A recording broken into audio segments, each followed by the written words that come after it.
안녕하십니까. 해커스 합격물리 윤영식 교수입니다. 여러분들에게 물리 임용의 합격의 길을 안내하도록 하겠습니다. 먼저 올해 시험을 보느라 수고하신 여러분들에게 수고했다는 말씀을 전하고 싶습니다. 그리고 내년도에 그 시험 준비하실 분들에게 격려와 희망을 드리고 싶습니다. 자, 합격물리 커리큘럼이 여기 나와 있습니다. 1단계부터 2단계, 3단계, 4단계, 5단계 이렇게 이루어져 있는데 1단계는 이제 여러분들 역학과 전자기를 주로 이제 다루고 있습니다. 그래서 이름이 역전완성 이렇게 부릅니다. 역전완성. 역학과 전자기의 기초를 아주 튼튼히 닦아서 중급 실력까지 만들어주는 강의입니다. 아주 튼튼한 강의인데 꼭 반드시 필수 수강을 하도록 추천드립니다. 왜냐하면 역학과 전자기는 굉장히 중요한 과목이고 물리의 기본이 되는 강의입니다. 두 번째는 이제 합격물리 2단계로서 연력학, 그 다음에 유체역학, 파동, 광학, 그 다음에 이런 것들을 이제 우리 정의합니다. 주로 이제 광학, 연력학이 이제 주된 포인트가 되고 유체역학과 파동도 같이 다루고 있습니다. 3단계 영역에서는 합격물리 3단계에서는 여러분들이 이제 어려워하는 양자역학이나 통계역학, 고체물리 반도체 이 영역을 다루게 됩니다. 자, 4단계에서는 우리가 이제 그 내공 다지기 문제풀이 이래서 실제 시험 보는 난이도보다 조금 더 어려운 영역별 문제풀이를 하게 됩니다. 그래서 전체 영역에 대해서 13주 완성에 대해서 하게 됩니다. 자, 5단계는 이제 합격의 모의고사 형태로 실전 문제들을 적중 모의고사 형태로 우리가 다루게 됩니다. 여기에 마무리 특강까지 포함해서 5회와 마무리 특강. 그래서 이제 6주 완성으로 다루게 됩니다. 자, 여러분들은 이제 시험을 올해 본 사람도 있고 내년에 볼 사람도 있겠지만 2019년, 2018년, 2019년 올해 시험 본 시험이 2019년이죠. 그래서 내년에 시험 볼 학생들 2020년이 되죠. 2020년 과정 사이에는 약간의 변동이 있습니다. 그 변동을 알고서 준비를 해야 됩니다. 2020년과 2019년에 어떤 변동이 있는지를 살펴보도록 하겠습니다. 2019년에 우선 이제 1교시, 2교시, 3교시 이렇게 시험을 봤습니다. 1교시에는 여러분들 60분 시험을 보고 2교시에는 90분 시험을 보고 3교시에도 90분 시험을 봤습니다. 그리고 이제 1교시의 배점은 20점이에요. 20점. 그 다음 2교시 배점은 40점. 3교시 배점도 40점 이렇게 우리가 하는데 요 이제 1교시에는 뭘 보느냐? 교육학을 봅니다. 교육학 한 문제가 나죠. 서술형, 논술형 한 문제가 이제 20점 이렇게 이제 시험을 보고 2교시가 전공 A, 2교시가 전공 A 3교시가 이제 전공 B 이렇게 구성되어 있죠. 전공 B. 전공 A 문제는 총 몇 문제 나냐? 14문제가 나와요. 14문제. 그 다음에 전공 B 문제에서는 8문제가 구성되어 있어요. 시험을 보는 사람들이 알겠지만. 자, 근데 이게 어떻게 되어 있느냐? 14문제 중에서 1번부터 이제 여기 이제 모양이 86으로 이루어졌어요. 86. 여기는 이제 521 이렇게 이루어졌는데 521. 자, 어떻게 구성하느냐? 얘는 2점짜리 문제예요. 2점짜리. 얘는 이제 4점짜리 문제예요. 4점짜리. 2점짜리 문제 8개랑 4점짜리 문제 6개로 이루어져 있어요. 그래서 8, 2, 16. 그 다음 2, 4, 6, 4, 24. 더하면 40점. 이렇게 이제 이루어져 있죠. 40점. 자, 여기는 이제 5일인데 여기는 이제 4점. 3교시는 4점. 그 다음 5점. 5점 문제가 이제 2개가 있어요. 그 다음에 여기 10점. 이렇게 구성되어 있는데 이게 어떻게 구성되느냐? 여기는 이제 단순 기입형 문제가 되어 있고 여기는 서술형 문제가 배점이 더 높죠. 서술형 문제는 4점. 기입형은 2점 이렇게 되어 있고 여기는 이제 서술형. 얘도 서술형 2개, 두 가지 종류가 있고 하나는 서술형 4점짜리, 하나는 서술형 5점짜리. 여기는 논술형은 10점짜리 이렇게 되어 있는데 이 논술형은 뭐냐? 이게 과학교육론.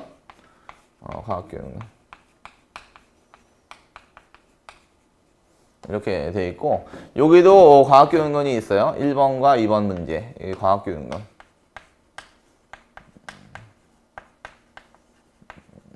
그 다음 여기도 과학교육론이 있는데, 여기 한 문제, 그 다음 여기 한 문제, 9번 문제. 이렇게 1번과 9번 문제가 역시 과학교육론. 이렇게 이제 구성되어 있는데, 여기 어떻게 바뀌느냐? 앞으로 이렇게 바뀝니다. 자, 일단 이제 2020년 하기 전에 이 문제들이 어떻게 나왔는지를 살펴본다면, 여기 8문제고 6문제죠. 8문제, 6문제인데, 자, 문제가 1번부터 1, 2, 3, 4, 그 다음에 5, 6, 7, 8. 5, 6, 7, 8 이렇게 구성되어 있고, 9, 10, 11, 12, 13, 14. 지나간 문제를 뭐하러 분석하느냐? 지나간 문제를 분석해야 또 다음에 어떻게 나올지도 우리 예상할 수 있습니다. 문제의 개수는 바뀌지만 경향은 큰 변화가 없을 거다 이렇게 보여집니다. 자, 1번, 2번, 3번, 4번. 여기서 이제 1번은 뭐냐? 요거 과학교육론. 요 9번도 과학교육론. 과학교육론 1번과 9번 이렇게 되어 있고, 그 다음에 2번, 3번, 4번, 5번, 6번 이렇게 되는데, 여기 두 개는 역학. 두 개는 역학. 그 다음에 요 하나는 양자역학. 올해 시험 문제입니다. 올해 시험 문제고. 그 다음 5번, 6번은 전자기학. 그 다음에 7번은 광학. 그 다음에 8번은 연력학. 이렇게 구성되어 있었죠. 여기도 이제 9번, 10번도 역학. 여기 10번도 역학. 11번은 양자역학. 전자기학. 11번은 전자기학. 자, 12번은 양자역학. 그 다음에 요 13번은 광학. 14번은 현대물리. 방사성 동위원소 관련된 문제가 났었죠. 그래서 뭘 알 수 있어요? 역학과 전자기, 양자역학. 역학, 전자기 이제 두 문제씩 이렇게 등장을 하고, 여기까지 이제 생각한다면 총 문제가 굉장히 많은 퍼센트를 차지하고 있다 이렇게 볼 수 있죠. 자, 여기 이제 보면 여기는 이제 1번, 역시 여기도 1번, 2번, 3번, 4번, 5번, 그 다음에 6번, 7번, 그 다음 8번. 8번이 과학교육론이죠. 요 문제랑, 그 다음에 요 문제랑. 이렇게 세 개가 과학교육론. 물리교육론이죠. 물리교육론. 그 다음에 여기 문제들이 있는데, 요건 뭐냐? 요거 이제 역학. 전자기가 먼저 나왔죠. 양자역학. 그 다음에 전자기. 현대물리.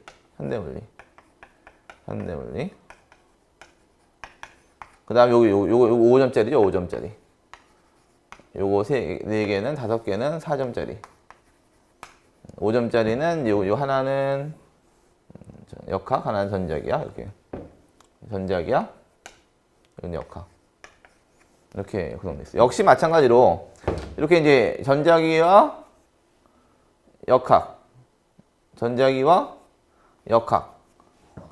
전자기가 굉장히 많은 퍼센트를 차지하고 있다. 역학과 전자기. 또 역학과 전자기 이렇게 많은 퍼센트를 차지하고 있다는 걸 알 수 있어요. 이렇게 되어 있고, 8번은 이제 역시 과학교육론이죠. 과학교육론. 요거는 이제 과학교육론. 요거는 과학교육론. 전공만으로 볼 때는 이렇게 이제 문제가 출제가 됐어요. 자, 2020년도에 문제는 어떻게 출제될 거냐? 2020년. 내년도 이제 준비하는 학생들이죠. 1월부터 12월까지 시험을 봐서 11월까지 준비를 해서 11월 달에 시험 보는 2020년은 자, 모양이 비슷해요. 여기 이제 1교시에 60분, 2교시 90분, 3교시 90분 동일하죠. 자, 1교시 60분, 1시간이죠. 자, 2교시 90분, 1시간 반이죠. 3교시 역시 90분. 문제 수는 달라지지만 시험 시간은 동일하다. 90분, 60분. 1교시 60분, 2교시 90분, 3교시 90분 이렇게 이제 구성되어 있는데, 역시 여기도 1교시는 교육학이에요. 교육학. 교육학 한 문제죠, 한 문제. 한 문제 이제 서술형, 논술형이죠, 논술형. 논술형인데 몇 점짜리? 20점, 20점. 그래서 1교시의 배점은 20점. 2교시 배점은 40점. 동일해요. 그렇죠? 3교시 배점은 역시 40점. 이거는 배점과 시간은 동일하다. 그렇죠? 20점, 40점, 40점. 그렇죠? 2019년에. 자, 2020년에 역시 20점, 40점, 40점. 동일하죠? 동일해요. 시간도 여기 60분, 90분, 90분. 동일하죠? 여기도 60분, 90분, 90분 동일해. 뭐가 다르냐? 문제 수가 다른 거야. 1교시는 달라질 것이 없는데 2교시, 3교시의 전공 A와 전공 B는 문항수가 변함이 생깁니다. 전공 A와 전공 B. 왜 변화가 생겼냐? 여기 이제 8문제, 6문제인데 서술형이 이제 4점짜리 문제가 많았잖아요. 이거 이제 조정을 했어요. 그래서 이제 8문제, 6문제가 아니라 4문제, 8문제. 4문제, 8문제. 4, 8. 여기는 2문제, 9문제. 이렇게 4, 8이고, 4, 8이고. 여러분 기억합시다. 4, 8, 2고, 4, 8, 2고. 이거 몇 점? 2점. 이거 몇 점? 4점. 이렇게. 2교시에는 이제 2점, 4점이랑은 동일하죠? 3교시에는 원래는 4점, 5점, 10점이었어요. 이렇게. 4점, 5점, 10점이었는데, 이거 어떻게 바뀌냐? 이렇게 바뀌어요. 이거 2점. 이거 4점. 그치? 2교시나 3교시나 배점이 동일하다. 이렇게 알 수 있겠어요? 원래는 이제, 그전에는 3교시 배점이 더 컸었기 때문에 4점, 5점 부담이 많이 갔었죠. 2점, 4점보다 4점, 5점 이렇게 10점. 여기는 이제 3교시도 역시 2점, 4점, 2점, 4점. 자, 배점 몇 점이니까 4, 2, 8. 그 다음 4, 8에 32. 합치면 몇 점? 40점. 그렇죠? 자, 여기 2, 4, 4, 9, 36. 합치면 몇 점? 40점. 이렇게 되죠. 그래서 똑같이 비중이 동일해졌다. 그렇죠? 이제 여기가 이제 2교시와 3교시의 문항별 배점이 균일해졌는데 3교시가 4점짜리 더 많죠. 요거는 이제 논술형, 여기 논술형이라고 우리 돼 있고 여기는 이제 기입형, 단순 기입형. 그다음에 여기는 서술형. 여기는 뭘까? 여기도 기입형, 여기도 서술형. 뭐가 달라졌어요? 여기는 논술형이 있었지? 논술형 10점짜리의 논술형이 있었는데 논술형이 사라지고 여기도 서술형이었는데 기입형, 서술형 이렇게 서술형, 논술형이 아니라 여기도 기입형, 서술형 동일하게 기입형, 서술형 이렇게 이제 바뀌었기 때문에 2점, 4점으로만 구성이 된다 이렇게 볼 수 있어요. 그래서 과학교육론의 비중이 약간 줄어들었다고 볼 수도 있죠. 10점짜리 문제가 없어졌으니까 논술형 문제가 없어졌기 때문에 이렇게 된다는 걸 알 수 있어요. 역시 이제 이렇게 나더라도 역학과 전자기학의 비중은 역시 굉장히 많은 퍼센트를 차지한다. 여기 얼마입니까? 여기 이제 2점짜리 문제인데 하나, 둘, 셋, 4개죠? 2점짜리 문제가 4개. 자, 여기 4점짜리 문제죠? 하나, 둘. 4점짜리 문제가 2개. 그럼 8점, 8점. 몇 점에서 16점. 전체 몇 점 중에서 40점 중에 16점. 이게 뭐야? 역학과 전자기 문제가 16점이었어요. 19년도에. 자, 여기는 몇 점? 자, 역학과 전자기. 여기 몇 점? 4점. 4점 하나, 4 곱하기 하나. 자, 5점짜리 몇 개? 2개. 5점짜리 2개. 여기 몇 점? 4점. 얼마? 10점. 얼마? 14점. 14점 전체 얼마 중에서? 40점 중에서. 그럼 40점 중에 14점, 저 40점 중에 16점. 합치면, 저 80점 중에 한 30점 정도 되는 거죠. 굉장히 많은 퍼센티지를 80점 중에서 30점. 1, 2교시, 2, 3교시에 80점 중에 30점이면 거의 절반에 가까운, 이건 뭐다? 역학과 전자기. 그래서 역학과 전자기를 굉장히 중요하게 우리가 베이스를 튼튼하게 유지해야 된다라고 하는 거예요. 역학과 전자기, 내가 다 아는데? 그렇지 않아요. 역학과 전자기를 굉장히 중요하게 생각해야 돼요. 왜냐하면 실제 시험에서도 이렇게 많이 퍼센트를 차지하지만 역학과 전자기는 물리학 베이스다 이렇게 볼 수 있어요. 그래서 이제 여기 이제 우리가 첫 번째 역학과 전자기를 했는데 그 자세한 커리큘럼을 본다면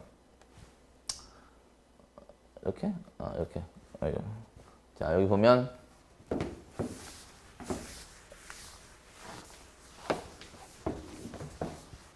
역학과 전자기를 이렇게 이제 다루고 있는데 1월달, 2월달 우리가 이제 다룰 내용이에요. 1월달에 5주차까지의 이제 역학을 다루고 역학. 그다음 2월달 4주 동안에 전자기학을 다루죠. 전자기. 그래서 역학과 전자기의 주요한 개념들과 중요한 내용들을 우리가 다루고 있어요. 운동학의 이해, 그 다음에 이제 뭐 중력장, 포메스 운동, 역학의 언어, 그 다음에 일과 에너지, 자유물체도, 역학 문제 풀이법, 충돌과 운동량 보존, 자성 모멘트 이해, 뭐 주기운동 진자, 관성 모멘트 실제 계산법, 전기장의 이해, 전위의 이해, 전류의 이해, 축전기 이해, 자기장의 이해, 코일의 이해, 교류의 이해, 전자기파 이렇게 이제 전체적인 내용들을 다 다루게 되는데 그러면 나는 역학과 전자기학에 자신 있어 이런 사람도 있었어요. 근데 역학과 전자기학에 여러분들이 정리를 물론 이제 대학교 1학년 때부터 4학년 때까지 충분히 많이 배웠겠지만 사실은 이 물리라고 하는 건 개념이 굉장히 중요해요. 개념.